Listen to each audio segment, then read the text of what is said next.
Boa noite, Ponte Fortaleza. Tudo bem com vocês? Gente, esse culto que começa de tarde, termina de noite, a gente não sabe se dá boa tarde, se dá boa noite, né? Mas isso não é importante. O mais importante é que a gente está aqui reunido na casa do Senhor, junto ao povo de Deus, para honrar e glorificar o nome do nosso Pai, não é isso? Em mais um domingo em que a gente está aqui nessa série de 1 Coríntios. Para quem não é daqui da Ponte, para quem está nos visitando pela primeira vez, a Ponte tem uma forma de ministrar a palavra do Senhor através de séries. E, às vezes, a série é através de um dos livros da Bíblia, em outras vezes, a série ela é temática, sobre algum tema específico. E hoje, aprove a Deus que eu ficasse encarregado do encerramento, da conclusão de uma das séries mais desafiadoras que a gente já teve aqui na Ponte Fortaleza. A gente estudou ao longo dos últimos domingos a primeira carta de Paulo aos Coríntios.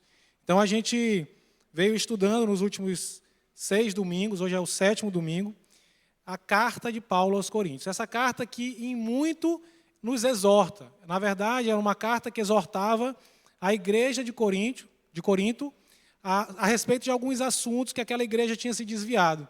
E quando a gente lê aquela carta que Paulo escreve para aquela igreja daquele tempo, e a gente olha para a nossa realidade atual, a gente percebe que aquela carta se aplica muito aos nossos dias, à nossa igreja de Cristo do tempo de hoje, né?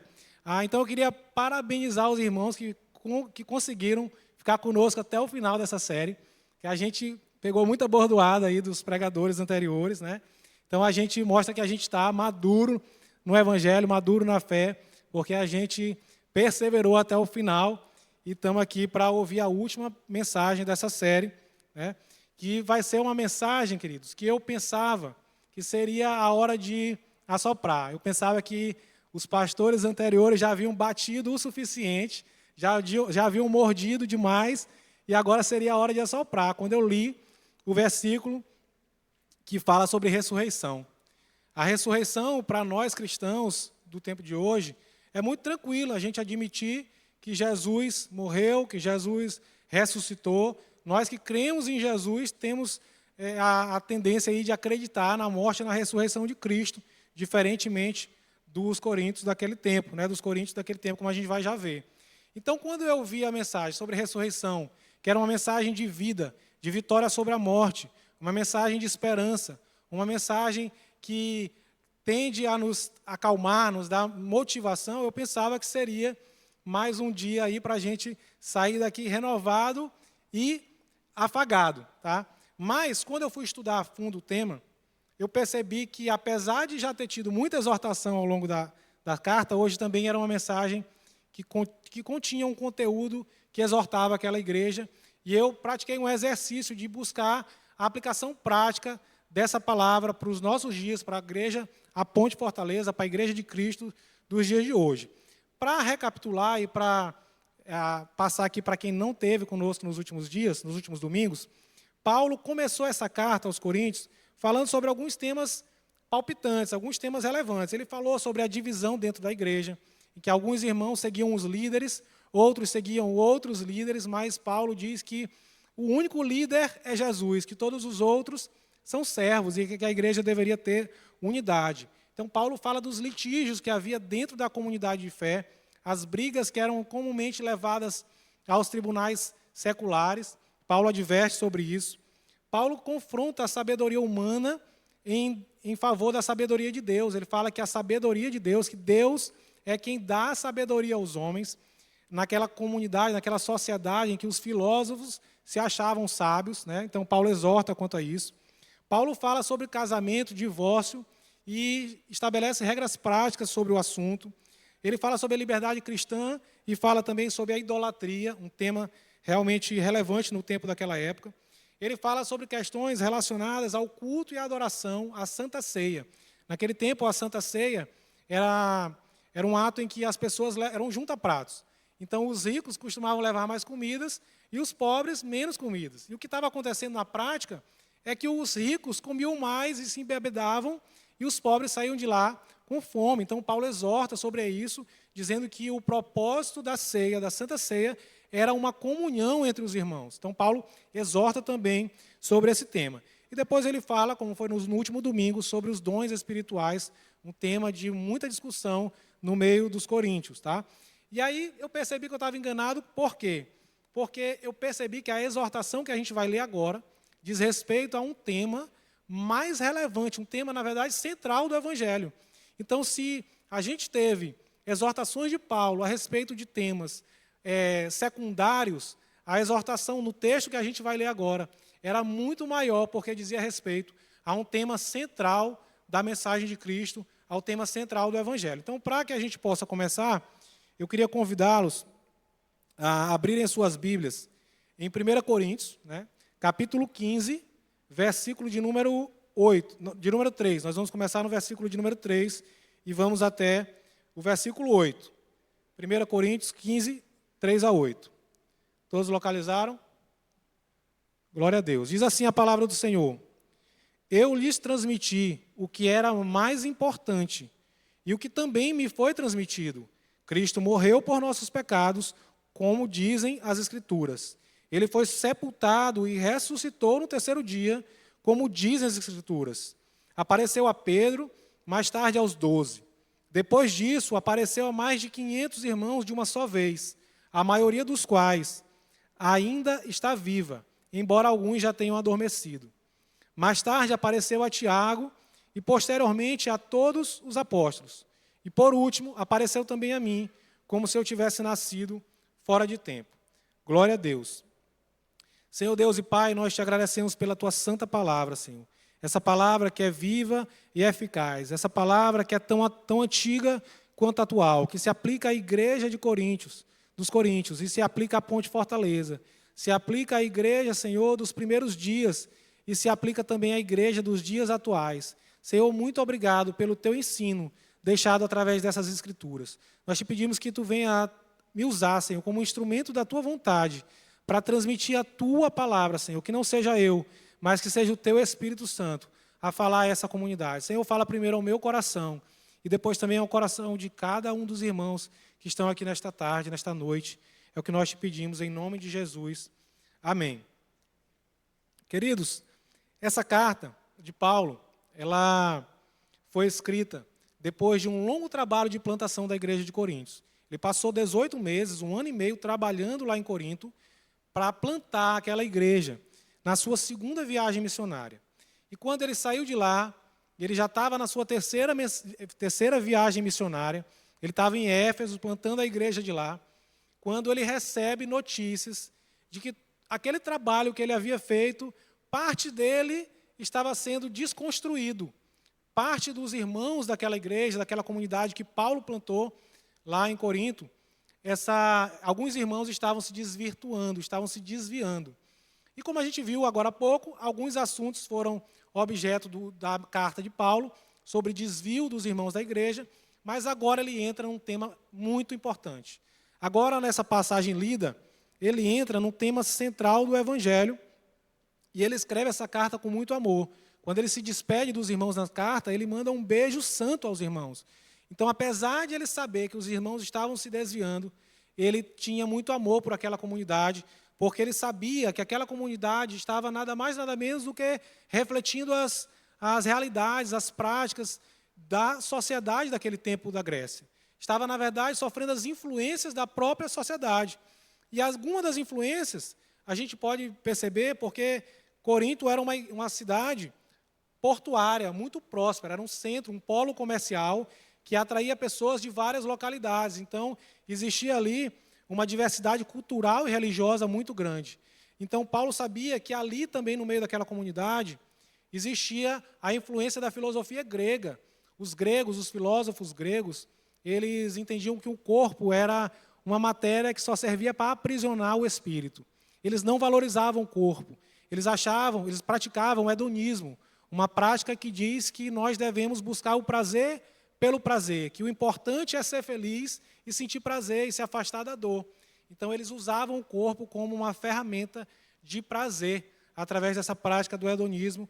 E esse era o ensino dos filósofos gregos, e esse ensino começou a adentrar a igreja. Paulo sabia que os gregos não acreditavam na ressurreição. E essa crença estava sendo pregada dentro da comunidade, dentro da igreja. E Paulo, uma vez em Atenas, na cidade vizinha, foi falar sobre a ressurreição, e os gregos desdenharam de Paulo. Então, isso era uma realidade, Paulo conhecia isso, sabia dessa realidade, e ele tinha muito amor por aquela comunidade de fé. Mas a gente tem que se perguntar, será que só aquela comunidade daquele tempo, será que só aquela igreja de Corinto é que sofria influências filosóficas, culturais daquele tempo? Será que a nossa igreja não sofre influência cultural? Quem são os filósofos dos dias de hoje? Qual é a filosofia que tem sido plantada dentro de algumas comunidades de fé? Qual é a filosofia que tem desviado o foco de alguns irmãos de algumas comunidades de fé? Queridos, hoje nós temos muita doutrina antropocêntrica, né? Uma proliferação de mensagens em que o homem é o centro da mensagem, em que Cristo fica ali em segundo plano, fica como um papel secundário. A teoria da prosperidade, que tem sido muito difundida atualmente, que prega que a gente deve abusar da graça, que aonde eles usam o versículo que aonde abundou a graça, abundou o pecado, superabundou a graça, para se valer de que o nosso pecado não diminui a glória de Deus, não diminui a graça de Deus, e que Deus vai nos fazer levantar e vai nos fazer prosperar. Esse tipo de mensagem tem sido pregada em algumas comunidades de fé. Mensagem de autoajuda e coaching. Não tenho nada contra os coaches, mas quando essa mensagem ela se confunde com o evangelho, e o evangelho passa a ser apenas uma ferramenta de desenvolvimento pessoal a mais. Até mesmo em meio aos louvores, a gente percebe que os louvores têm letras, muitas das letras hoje já não falam mais da adoração ao Senhor, já não dão mais honra ao Senhor, já não relembram o sacrifício da cruz. Muitas letras de músicas hoje já nos trazem à memória que nós vamos vencer, que nós vamos superar, que nós vamos sair vitoriosos, vamos ser abençoados, e essas letras têm tido grande sucesso.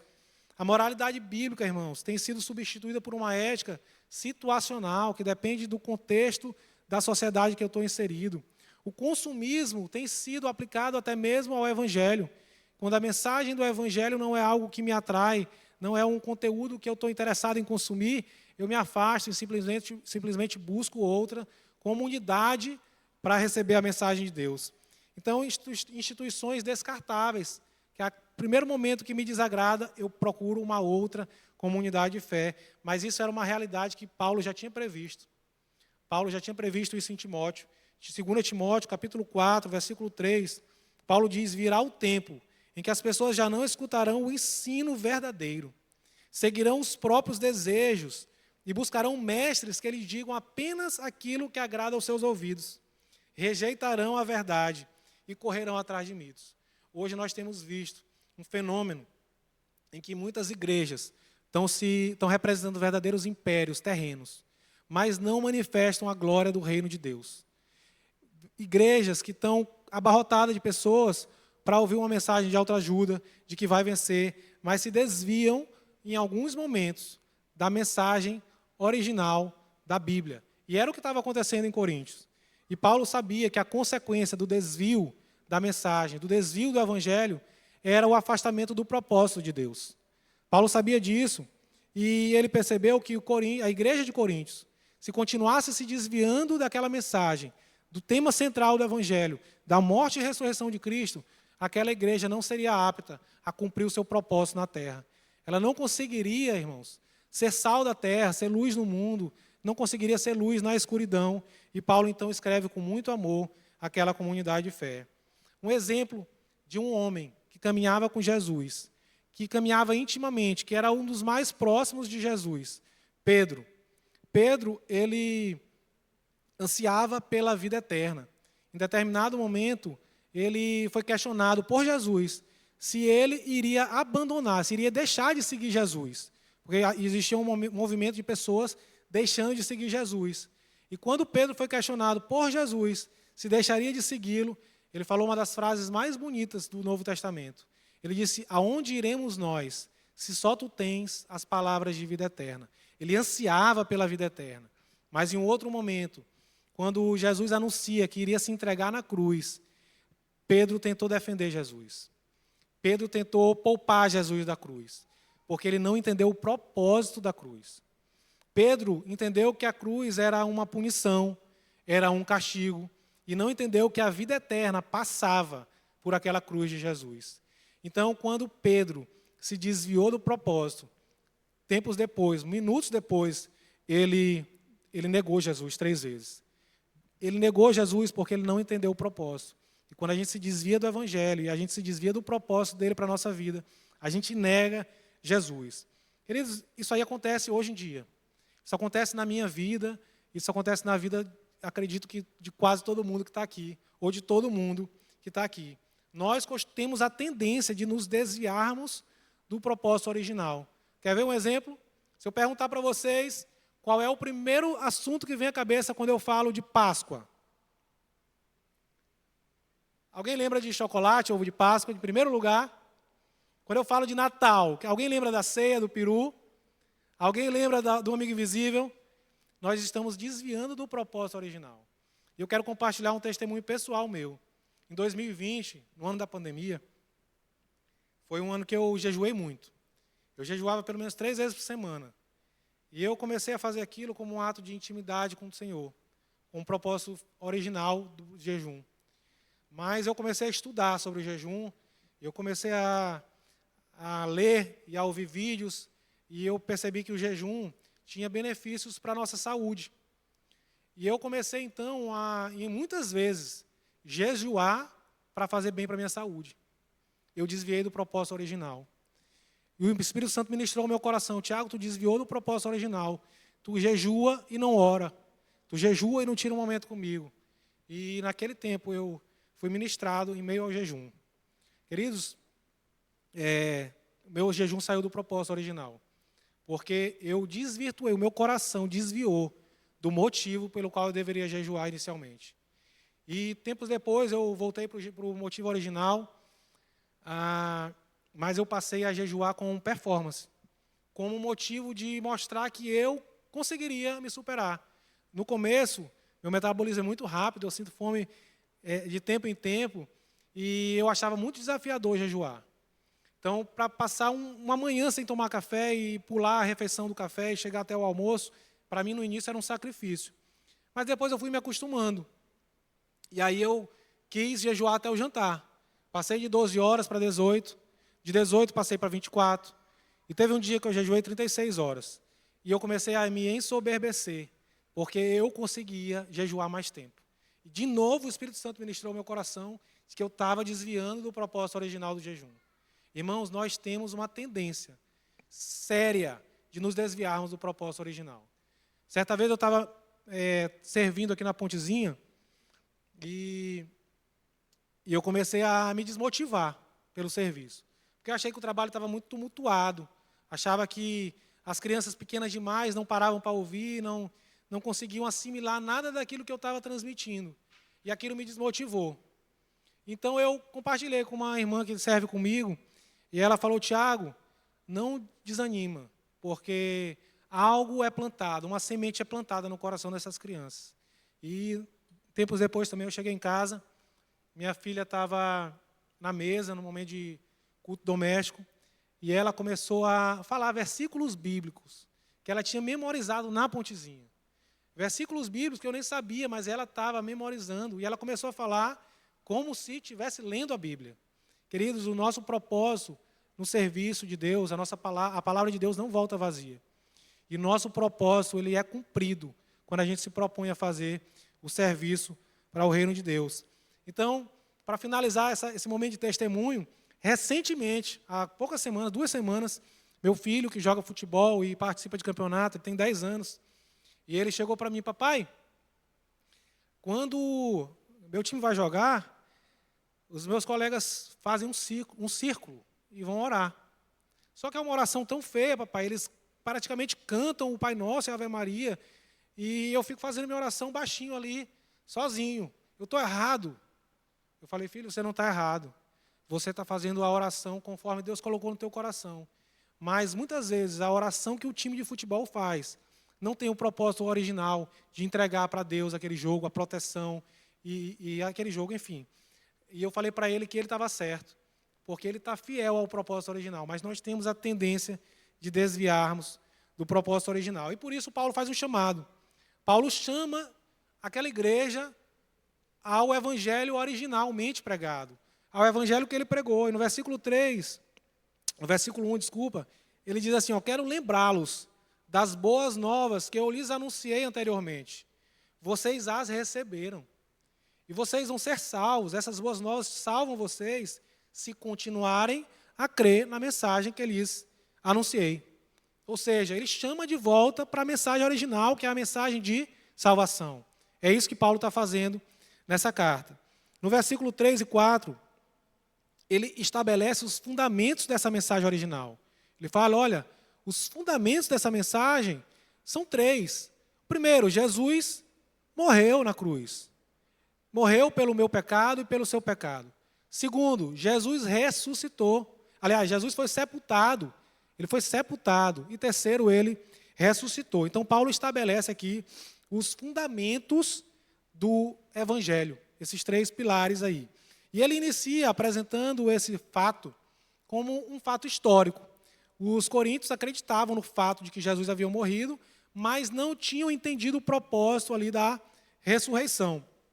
E Paulo, então, apresenta esse fato como um fato histórico e traz provas desse fato histórico.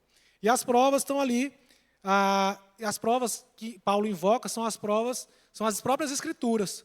Paulo fala, olha, Cristo morreu como diz as Escrituras. Ele foi sepultado e foi ressurreto conforme as Escrituras. Ele ressuscitou conforme as Escrituras. Então, Paulo invoca as próprias Escrituras. Isaías 53 nos diz que ele foi transpassado pelas nossas transgressões e foi moído por causa das nossas iniquidades. E o castigo que me traz a paz, que te traz a paz, estava sobre Jesus. Isaías falou essa mensagem no tempo passado, de um acontecimento que viria a acontecer 700 anos depois. Ele profetizou algo que aconteceria 700 anos mais tarde. E essa profecia diz respeito justamente à morte e à ressurreição de Jesus Cristo. O próprio Jesus anunciou nas Escrituras, enquanto estava nesse mundo, ele anunciou, eu sou a ressurreição e a vida. Aquele que crê em mim, ainda que morra, viverá. Foi o que o próprio Jesus disse. Paulo invoca também as testemunhas oculares. Ele diz que vários irmãos, 500 irmãos, olharam Jesus ressurreto. Ele fala de testemunhas oculares. Então, se Jesus realmente ele não ressuscitou, se não aconteceu isso, o próprio Deus era mentiroso, Jesus era mentiroso, os apóstolos eram mentirosos, porque eles estavam testemunhando ali a ressurreição, mas, de fato, isso não aconteceu. Paulo diz, olha, se não houve a ressurreição, a Bíblia é uma farsa, a Bíblia é uma fábula, a salvação não existe, porque a salvação vem para aqueles que creem que Jesus Cristo morreu e ressuscitou. Mas Paulo vai além. Olha, esse fato aconteceu. Esse fato é um fato comprovado. Realmente Jesus ressuscitou. Realmente o túmulo está vazio. Realmente Jesus saiu dali e isso é inegável, está comprovado. Mas Paulo vai além. Paulo fala, olha, esse fato histórico, ele tem consequências. E ele tem consequências para o tempo presente. E eu queria compartilhar com os irmãos 5 consequências que nós temos, 5 consequências práticas para os nossos dias, para mim e para você, a partir da morte e da ressurreição de Jesus Cristo. A primeira delas, a morte e a ressurreição de Cristo transforma a nossa história. A doutrina da ressurreição, irmãos, é mais do que uma teologia. É mais do que... Não é apenas teológica, né? A mensagem da cruz e a mensagem da ressurreição de Cristo, ela realmente transforma vidas. Ela transforma vidas, ela transformou a vida de Paulo. E aí, nessa própria carta, Paulo fala no versículo de número 9 e 10. Pois sou o mais insignificante dos apóstolos. Aliás, nem sou digno de ser chamado apóstolo, pois eu persegui a igreja de Deus. O que agora eu sou, porém, deve-se inteiramente à graça que Deus derramou sobre mim.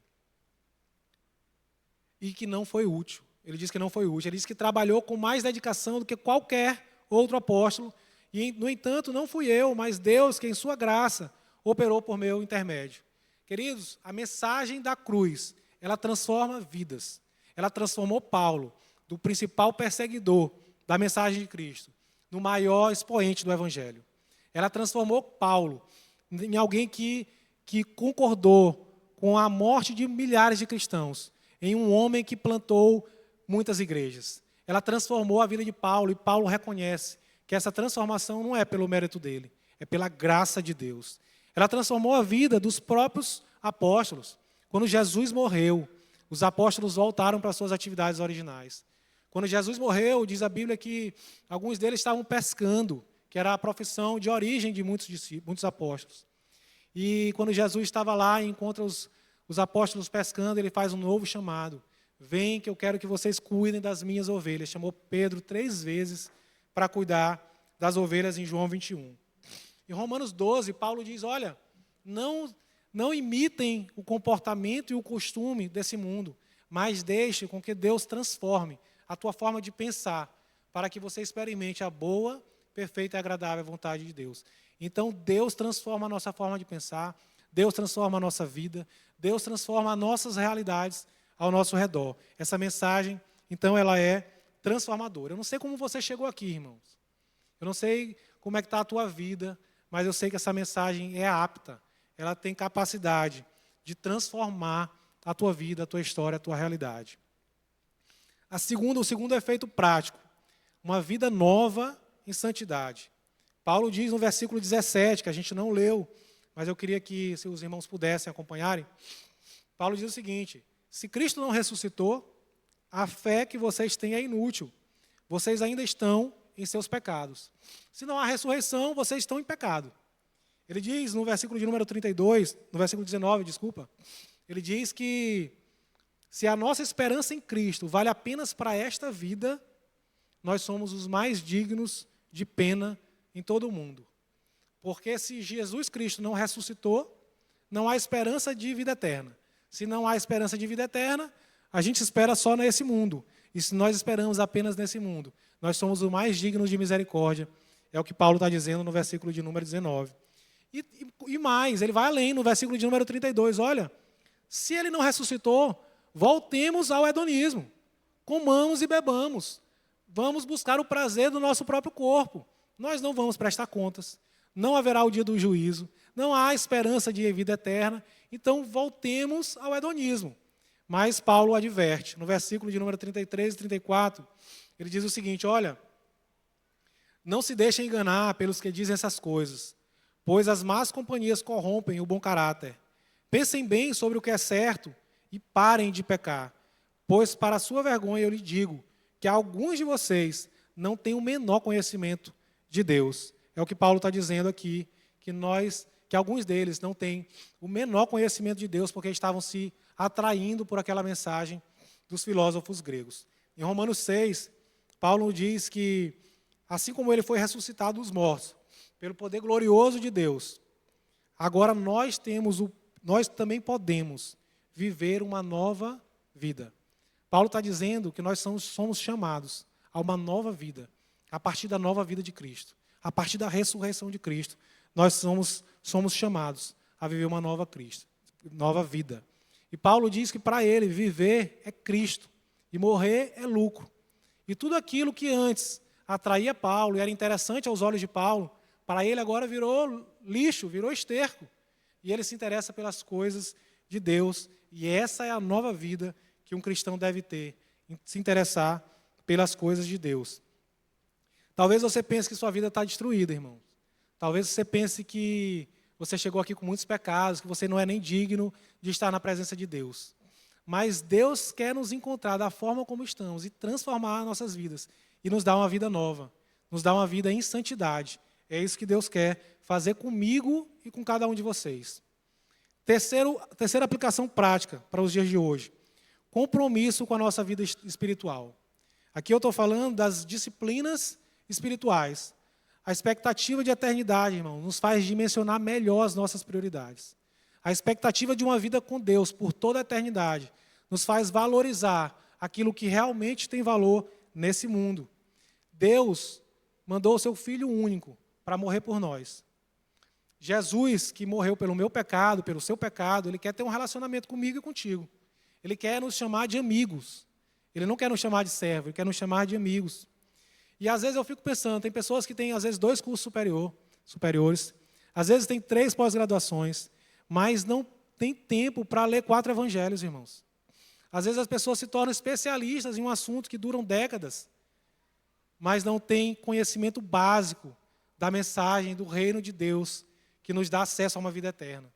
Às vezes pessoas fazem investimentos de longo prazo, mas não sabem que o investimento de maior prazo, de mais longo prazo, é o investimento no reino.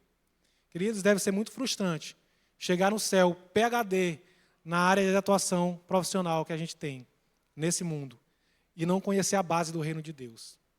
Que nós possamos entender que Jesus morreu por mim e por você.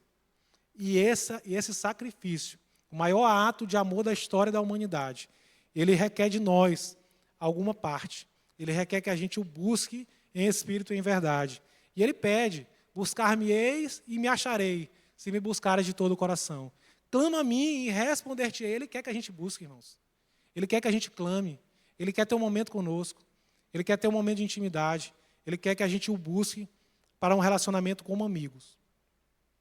Ponto 4. Quarto ensinamento, quarta aplicação prática para os dias atuais. A motivação para o serviço. E aí Paulo traz um comportamento contraditório da igreja de Corinto. Ele fala o seguinte, olha, no versículo 29, vocês se batizam para tentar buscar a salvação daqueles parentes, dos entes queridos de vocês que já morreram. E é o que diz no versículo 29. Se os mortos não ressuscitam, como dizem eles, por que se batizam em favor dos que já morreram? Isso era uma prática na época da igreja. Eles se batizavam para tentar buscar a salvação de alguém que já estava morto. Mas em Hebreus 9, 27, a Bíblia nos ensina que a todos só é dado morrer uma vez.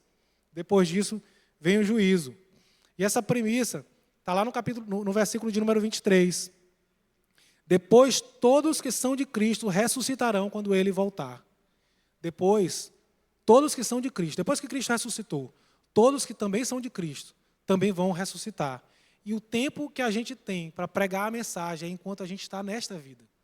Quando morre, não adianta mais a gente se batizar por alguém que já morreu, não adianta mais a gente orar por alguém que já morreu, não adianta mais a gente sofrer por alguém que já morreu. Então, essa mensagem nos chama para um senso de urgência. Um senso de urgência de pregar o Evangelho para todas as pessoas que estão ao nosso redor. Nós precisamos, nós temos a necessidade, nós temos um comissionamento, nós somos chamados, ide e pregai o Evangelho a toda criatura. Nós precisamos pregar o Evangelho. Não são pastores, não são só os pastores. Não são só os servos da igreja que precisam pregar o Evangelho. Eu e você precisamos pregar o Evangelho a toda criatura. Porque a oportunidade de salvação é enquanto nós estamos com o pleno gozo das nossas faculdades mentais, que nós temos o livre-arbítrio de fazer a escolha pelo caminho certo. E essa é a mensagem da cruz para mim e para você, que nós possamos viver dedicados a pregar o Evangelho, a transmitir a mensagem central, mesmo que você não se considere apto a fazer isso. Nós, irmãos, precisamos fazer a diferença na comunidade, no meio em que nós estamos inseridos, através do exemplo, do testemunho, mas também da palavra. Então, essa mensagem nos chama para um momento de transmitir a palavra de Deus. Por último, a quinta e última aplicação prática da morte e ressurreição para a minha vida e para a sua vida é a esperança em meio às dificuldades. Billy Graham diz que a maior causa de ansiedade do mundo moderno é porque a maioria das pessoas depositam a sua esperança em qualquer coisa menor do que Deus. Billy Graham fala isso porque as pessoas tendem a confiar naquilo que vem, mas aquele que nós não conseguimos ver com os nossos olhos humanos é maior do que todas as coisas. Foi Ele que criou tudo que nós vemos, irmãos. Jesus, Ele não se desesperou. Ele não se desesperou na festa quando acabou o vinho. Ele não se desesperou quando estava diante de uma multidão e acabou e tinha pouca comida. Ele não se desesperou quando ele estava em um barco e veio uma ventania e veio um temporal. ele não se desesperou nem mesmo em meio à morte. É verdade que quando ele estava na cruz, ele falou, Deus meu, por que me abandonaste? E ali tinha um conteúdo de desespero. Mas o desespero de Jesus foi porque pela primeira vez ele não era um com o Pai. Foi pela primeira vez, nesse momento, Jesus chamou o Senhor de Deus e não de Pai. Pela primeira vez, Jesus não falava Pai, ele falava Deus. E aquela situação, aquele sentimento de Jesus, decorreu do fato da separação dele com Deus pelos meus pecados, pelos seus pecados. Uma separação momentânea, é verdade. Mas ali ele se desesperou, não pela morte, mas pela separação com Deus. Queridos, Jesus é o meu Deus, é o seu Deus. Jesus é Deus. Jesus é o nosso Deus. Jesus tem o poder para transformar água em vinho. Jesus tem poder para multiplicar o pão. Jesus tem poder sobre o vento. Tem poder sobre o mar. Ele acalma a tempestade. Jesus tem poder até mesmo sobre a morte. Jesus tem poder, irmãos. Jesus, o nosso Jesus, tem poder. Billy Graham diz, fica tranquilo. Eu já li o último livro da Bíblia. Vai ficar tudo bem. Vai ficar tudo bem, irmãos. Jesus tem poder. O nosso Jesus tem poder e em Cristo nós somos mais do que vencedores. E Paulo diz, nossa leve e momentânea tribulação produz em nós um eterno peso de glória acima de toda comparação. Paulo compara os momentos de tribulação que nós temos nesse mundo com a glória eterna. E ele fala, não se compara. Não se compara, vale a pena pagar o preço. Jesus, vale a pena seguir Jesus. Vale a pena. E para finalizar, irmãos, eu queria compartilhar, por último, os efeitos práticos da morte e ressurreição de Cristo no tempo futuro. Esgotamos agora o tempo presente, ou pelo menos aquilo que eu me propus a falar, mas sobre o tempo futuro existe algo importante a ser dito. Na verdade, a meu ver, o principal efeito prático da morte e da ressurreição de Cristo. O principal efeito prático é que nós temos uma vida eterna para gozar ao lado do Pai. João 3,16 diz que Deus enviou seu Filho único para que todo aquele que nele crê, não pereça, mas tenha vida eterna. Ali, quando Jesus se entrega na cruz, é só uma parte do plano de Deus. E o plano de Deus, ele se concretiza, ele se completa no futuro, quando eu e você estivermos vivendo a eternidade ao lado do Pai. Então, o principal efeito, a meu ver, da morte e ressurreição de Cristo é a vida eterna. Está no futuro. Quando eu e você morrermos, na verdade dormirmos, como diz a palavra, nós teremos uma vida eterna ao lado do Pai. E essa é uma grande consequência prática da morte e da ressurreição de Cristo. Você tem medo da morte, irmão? Você tem medo da morte? Eu quero te dizer hoje, na verdade Paulo diz que a morte não tem a palavra final sobre as nossas vidas. A morte não é um ponto final. A morte não é definitiva. A vida eterna é a nossa esperança certa. A vida eterna é o consolo na perda. É um consolo, irmãos, porque ela nos mostra que a separação com aquele parente, com aquele amigo, com aquela pessoa amada, essa separação é só momentânea. Essa separação não é definitiva, haverá um reencontro. Em 1 Tessalonicenses, diz que Deus, mediante Jesus, trará na companhia dele os que dormem. Nós estaremos juntos na companhia de Jesus durante a eternidade, com uma condição: se nós crermos que Jesus Cristo morreu, mas que Ele vive. Ele não é um Salvador morto, Ele está vivo. E Ele vive, e o Espírito Santo de Deus nos orienta aqui neste mundo enquanto nós estivermos vivendo aqui. Queridos, queria te convidar a ficar de pé, se você puder. E já está caminhando para o final. A mensagem de hoje, irmãos, nos chama a resistir às tendências do mundo moderno, a resistir aos filósofos modernos. Nos chama de volta à palavra de Deus. A mensagem de Paulo hoje nos chama de volta à origem, de volta à essência. Nos chama de volta ao evangelho puro e simples e transformador. Queridos, a parte mais difícil Jesus já fez, que foi se entregar naquela cruz. Cabe a mim e a você apenas uma escolha de seguir Jesus, de reconhecer em Jesus o nosso Senhor, o nosso Salvador das nossas vidas. A palavra de Deus diz que se nós crermos que Jesus morreu e ressuscitou, nós seremos salvos. E essa mensagem é o centro do Evangelho. É o centro disso aqui. Se a gente pudesse resumir esse livro grande em uma única passagem, eu resumiria nisso. Jesus morreu e ressuscitou com um plano estabelecido há milhares de anos. Com um plano estabelecido por Deus.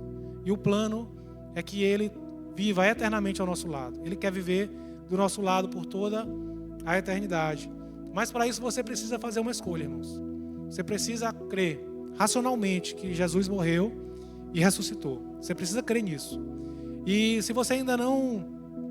Se você, na verdade, em algum momento desviou do propósito original de Deus para a sua vida. Se você entende que começou uma caminhada de fé, mas que em determinado momento, inconscientemente, você desviou daquele propósito original. Inconscientemente, você passou a viver pela sua própria vontade, pela força do seu braço. Eu queria te dar uma oportunidade para você reconhecer isso e dizer para Deus: Senhor, eu quero voltar para o amor, para o primeiro amor. Eu quero voltar para a mensagem original. Senhor, eu quero voltar para o início de tudo, Deus. Senhor, eu entrego a minha vida e volto para os caminhos corretos. Alguém aqui em nosso meio que reconhece que desviou do propósito original para a sua vida e quer nesse momento se reconciliar com Jesus. Há alguém aqui em nosso meio? Levante sua mão. Não precisa vir aqui na frente, eu só quero orar por você. Há alguém aqui? Mas a mensagem também, queridos, ela nos chama. Ela nos chama para se aproximar de Deus pela primeira vez. E se tem alguém aqui em nosso meio que nunca fez essa escolha, que nunca entregou sua vida para Jesus, essa é a oportunidade, esse é o tempo. Esse é o tempo, irmãos. O momento é esse. A gente não sabe quando Jesus volta. A gente não sabe, a gente não é dono da nossa vida. Então o tempo de fazer essa escolha é agora. Eu não estou te chamando para seguir uma denominação, eu não estou te chamando para ser crente dessa igreja, eu estou te chamando para ser servo de Deus, para ser amigo de Jesus. Há alguém aqui em nosso meio que nunca fez essa escolha, que gostaria nesse momento de entregar sua vida para Jesus e começar a caminhar com Deus, e começar a uma caminhada de fé com Jesus. Há alguém aqui em nosso meio? Se tiver, levante sua mão. Eu quero orar por você. Glória a Deus. Glória a Deus, irmãos. Queria fazer uma oração final. Queria pedir que Deus nos leve para casa em paz e segurança. Agradecer por esse dia, que Ele nos deu uma semana abençoada. Amém? Senhor Deus e Pai, nós te agradecemos por esse dia, Deus. Te agradecemos porque Tu nos conduziu até aqui, Jesus. Senhor, nós te agradecemos porque nesse momento nós podemos te louvar, nós podemos te adorar, nós podemos cultuar o Teu santo nome. Senhor, nós podemos aprender a Tua palavra, aprender de uma palavra, Senhor, que é viva e eficaz. Uma palavra que transforma vidas, uma palavra que dá renovo, uma palavra que nos estimula, que nos incentiva. Senhor, mas também é uma palavra que nos exorta, Senhor. Mas nós precisamos ser exortados para crescermos e rompermos em fé. Senhor, nós te agradecemos por essa palavra. Te pedimos que essa semente plantada no meu coração, enquanto estudava essa palavra, possa frutificar no meu coração. Eu te peço também, Senhor, que essa semente plantada no coração dos irmãos possa frutificar. Que as pessoas saiam daqui diferentes, não porque eu falei, Senhor, mas porque a Tua palavra transforma. Não porque eu tenho poder, Senhor, mas porque a Tua mensagem da cruz tem poder. Senhor, que essa mensagem possa gerar em nós transformação de vida, gerar em nós desejo de Te servir, gerar em nós, Senhor, um desejo, um amor pela Tua presença, Deus. Senhor, que não seja pela performance, que não seja pelas capacidades humanas, mas que seja pelo amor, Senhor, pela Tua graça transformadora, Jesus. Assim como Paulo pregou, assim como Tu já ministrou o meu coração em algumas ocasiões, Senhor, que é pela Tua graça, não é pelas nossas forças. Que os irmãos possam sair daqui transformados pela Tua graça, Jesus. que eles possam meditar nessa palavra, estudar em casa, refletir sobre isso ao longo da semana, e que o fruto do Espírito possa estar sobre eles, sobre cada um de nós, Senhor. Senhor, nos guarda agora, Pai, no caminho de volta para casa, nos leva em paz, nos leva em segurança, nos livra de todo o mal, nos dá uma semana abençoada na Tua presença, Jesus, porque nós somos dependentes da Tua presença, Pai. Nos abençoa com a Tua presença, Jesus, porque é só disso que nós precisamos. É o que eu te peço em nome de Jesus. Amém.